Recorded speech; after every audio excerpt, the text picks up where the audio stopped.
Buenos días, querida familia. Nos reunimos nuevamente alrededor de la palabra del Señor en este sábado de la 25ª semana del tiempo ordinario. Nos reunimos en el nombre del Padre, y del Hijo, y del Espíritu Santo. Ven, Espíritu Santo, llena los corazones de tus fieles, enciende en ellos el fuego de tu amor, y renovarás la faz de la tierra. Espíritu Santo, ilumínanos y santifícanos. María, Madre de la Iglesia, ruega por nosotros. Lectura del libro del Eclesiastés, capítulo 11, versículo 9, capítulo 12, versículo 8. Disfruta mientras eres muchacho y pásalo bien en la juventud. Déjate llevar del corazón y de lo que te crea la vista. Pero sábete que Dios te llevará a juicio para dar cuenta de todo. Rechaza las penas del corazón y rehúye los dolores del cuerpo. Adolescencia y juventud son efímeras. Acuérdate de tu Creador en tus años mozos, antes que lleguen los días aciagos y te alcancen los años en que digas, no les saco gusto, antes de que se oscurezca el sol, la luz, la luna y las estrellas, y tras la lluvia vuelva el nublado. Ese día temblarán los guardianes de la casa, y los valientes se encorvarán. Las que muelen serán pocas, y se pararán los que miran por las ventanas, se ofuscarán. Las puertas de la calle se cerrarán y el ruido del molino será solo un eco. Se debilitará el canto de los pájaros, las canciones se irán apagando, darán miedo las alturas y en las calles rondarán los terrores. Cuando florezca el almendro y se arrastre la langosta y sea ineficaz la alcaparra, porque el hombre va a la morada de su eternidad y el cortejo fúnebre recorre las calles. Antes de que se rompa el hilo de plata y se destroce la copa de oro, y se quiebre el cántaro en el fuerte, y se raje la polea del pozo, y el polvo vuelva a la tierra que fue, y el espíritu vuelva al Dios que lo dio. Vanidad de vanidades, dice Coelet, vanidad de vanidades, todo es vanidad. Palabra de Dios. Salmo 90 u 89. Señor, tú has sido nuestro refugio de generación en generación. Tú reduces el hombre a polvo, diciendo, retornen hijos de Adán. 1000 años en tu presencia son un ayer que pasó, una vela nocturna. Si tú los retiras son como un sueño, como hierba que se renueva, que florece y se renueva por la mañana, y por la tarde la siegan y se seca. Enséñanos a calcular nuestros años para que adquiramos un corazón sensato. Vuélvete, Señor, ¿hasta cuándo? Ten compasión de tus siervos.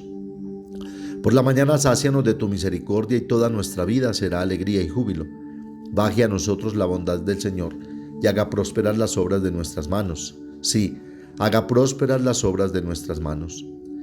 Lectura del Santo Evangelio según San Lucas, capítulo 9, versículos 43b al 45. En aquel tiempo, entre la admiración general por lo que hacía, Jesús dijo a sus discípulos, métanse bien en los oídos estas palabras. El Hijo del Hombre va a ser entregado en manos de los hombres. Pero ellos no entendían este lenguaje, les resultaba tan oscuro que no captaban el sentido y les daba miedo preguntarle sobre el asunto. Palabra del Señor.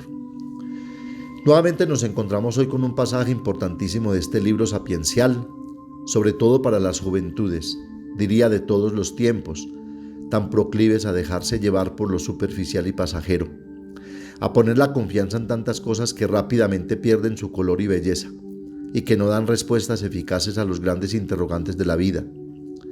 Ya Platón se preguntaba en su tiempo, ¿qué vamos a hacer con esta juventud? Hoy el Coelet o Eclesiastés reconoce en el tiempo de la juventud el kairos de la alegría y la libre expansión de la vida, pero invita sobre todo a saber reconocer que la medida exacta de esta libertad por la que propugna la juventud se encuentra la confrontación constante de esta hora presente de la vida del hombre con la totalidad de su tiempo, es decir, saber que la vida va pasando inexorablemente y de manera tan rápida que o no lo sabemos aprovechar convenientemente o nos la jugamos toda en un momento fugaz, o la aprovechamos y vamos encontrando a cada paso el sentido del existir, la razón de ser del estar en este mundo. Es decir, el texto de hoy nos invita a saber que tarde o temprano nos llegará la vejez y nos pasará factura y podremos vivir una vida feliz o infeliz. Es la misma idea que nos plantea el Salmo, llevándonos a comprender los grandes riesgos y límites de nuestro ser de criaturas. El autor nos invita a interpretar, a la luz de la fe, el significado de nuestro ser en el tiempo para abrirnos a la esperanza. Como vemos, a través de ciertas imágenes, por cierto metafóricas, el autor de Eclesiastés delinea la figura del viejo, a quien los pies ya le tiemblan y vacilan, se le caen los dientes, la vista se obnubila y la voz pierde su fuerza y se debilita. Por eso, valdría la pena recordar lo que nos sugiere el Salmo para hacerlo una oración permanente. Enséñanos a calcular nuestros años para que adquiramos un corazón sensato. Vuélvete, Señor, ¿hasta cuándo? Ten compasión de tus siervos. Por la mañana sácianos de tu misericordia y toda nuestra vida será alegría y júbilo. Baje a nosotros la bondad del Señor y haga prósperas las obras de nuestras manos. Sí, haga prósperas las obras de nuestras manos. Por otro lado, se nos recuerdan los dos aspectos del misterio de Cristo que la Iglesia celebra en la misa y en el que todos participamos. En el Evangelio encontramos el aspecto del sufrimiento. El Hijo del Hombre está a punto de ser entregado en manos de los hombres. Es un aspecto difícil de aceptar porque es contrario a los sueños humanos, en los que la gloria, es decir, sin dolor, mientras Dios glorifica a través de la prueba que transforma al hombre para llevarlo a la unión con Él. También nosotros estamos a menudo alejados, precisamente como los discípulos, del pensamiento de Jesús. Es una distancia hecha de autosuficiencia, de tradiciones arraigadas de creencias inquebrantables. Y a nosotros también nos pasa. No entendieron. Evidentemente, no se trata de no entender las palabras. El problema es que no entendemos la sustancia misma de la misión de Jesús, de su evangelio. Es decir, que la salvación proviene de su muerte para la redención de todos. Pero ¿cómo podemos aceptar un Mesías derrotado? Es un escándalo para los judíos y una locura para los paganos. Sin embargo, es de la cruz de donde nace la salvación. Los discípulos también se entristecen por no entender. El Evangelio de hoy nos presenta el segundo anuncio de la pasión, muerte y resurrección de Jesús. Los discípulos no entienden la palabra en la cruz, porque no son capaces de comprender ni aceptar a un Mesías que se convierte en siervo de los hermanos.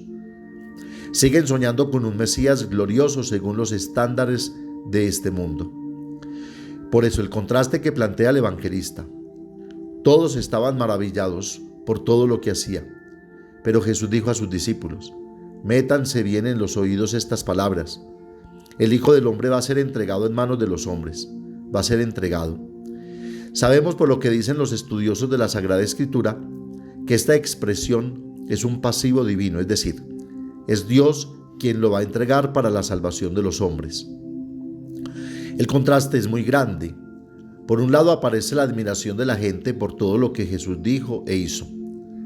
Jesús parece corresponder a todo lo que la gente sueña, cree y espera. Por otro lado, la afirmación de Jesús de que será ejecutado y entregado en manos de los hombres. Es decir, la opinión de las autoridades sobre Jesús es totalmente contraria a la opinión del pueblo que se ha admirado por la persona de Jesús. Se hace necesario entonces volver a hablar del proyecto del Padre y por eso el segundo anuncio de la cruz.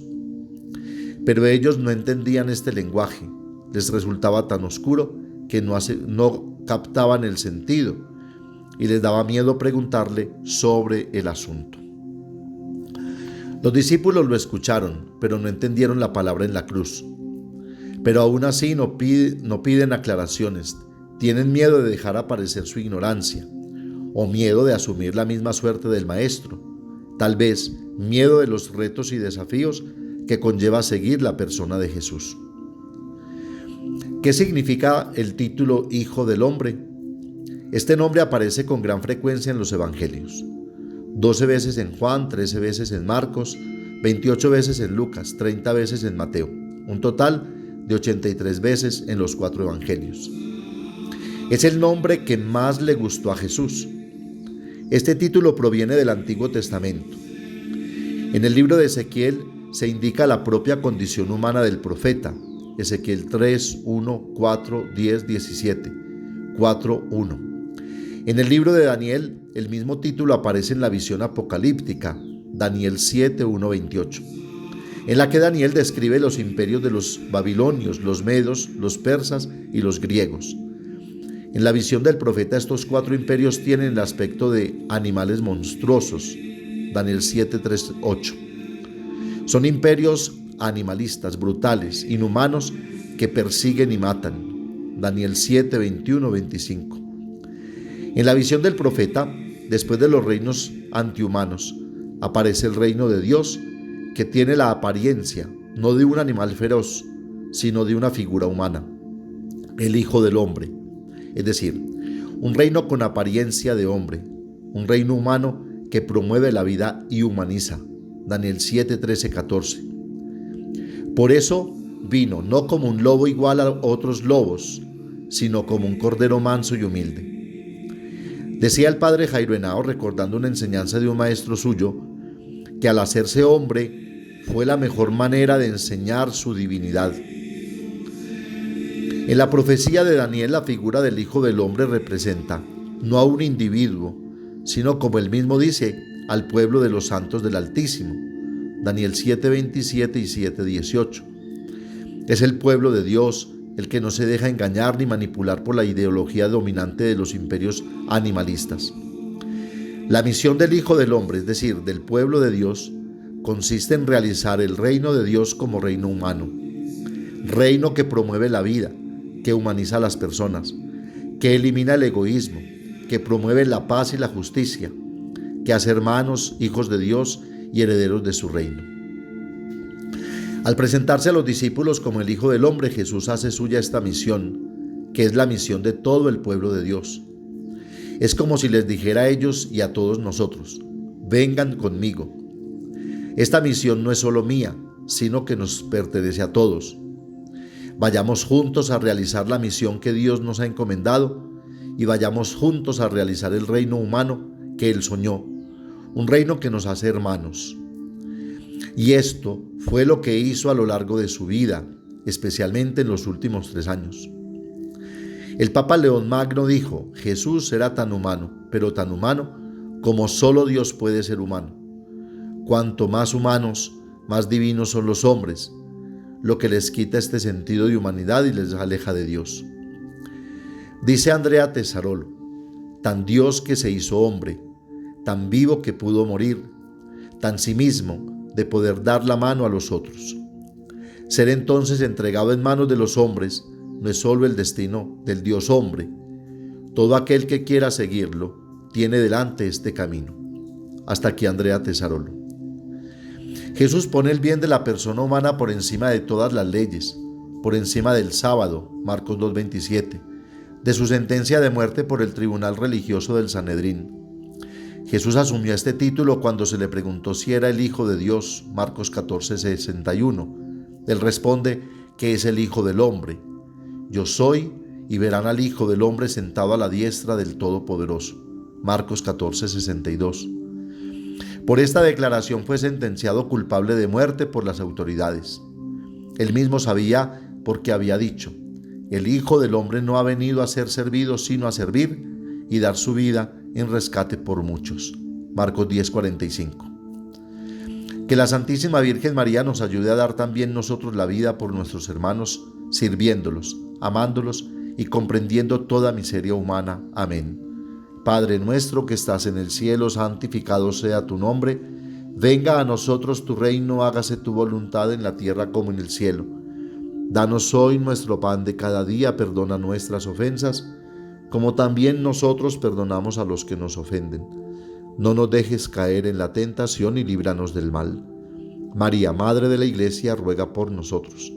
El Señor nos bendiga, nos guarde de todo mal y nos lleve a la vida eterna. El Señor esté con ustedes, y la bendición de Dios Todopoderoso, Padre, Hijo y Espíritu Santo, descienda sobre ustedes y los acompañe siempre. Que tengan un feliz día y recuerden que los padres de la parroquia los queremos mucho.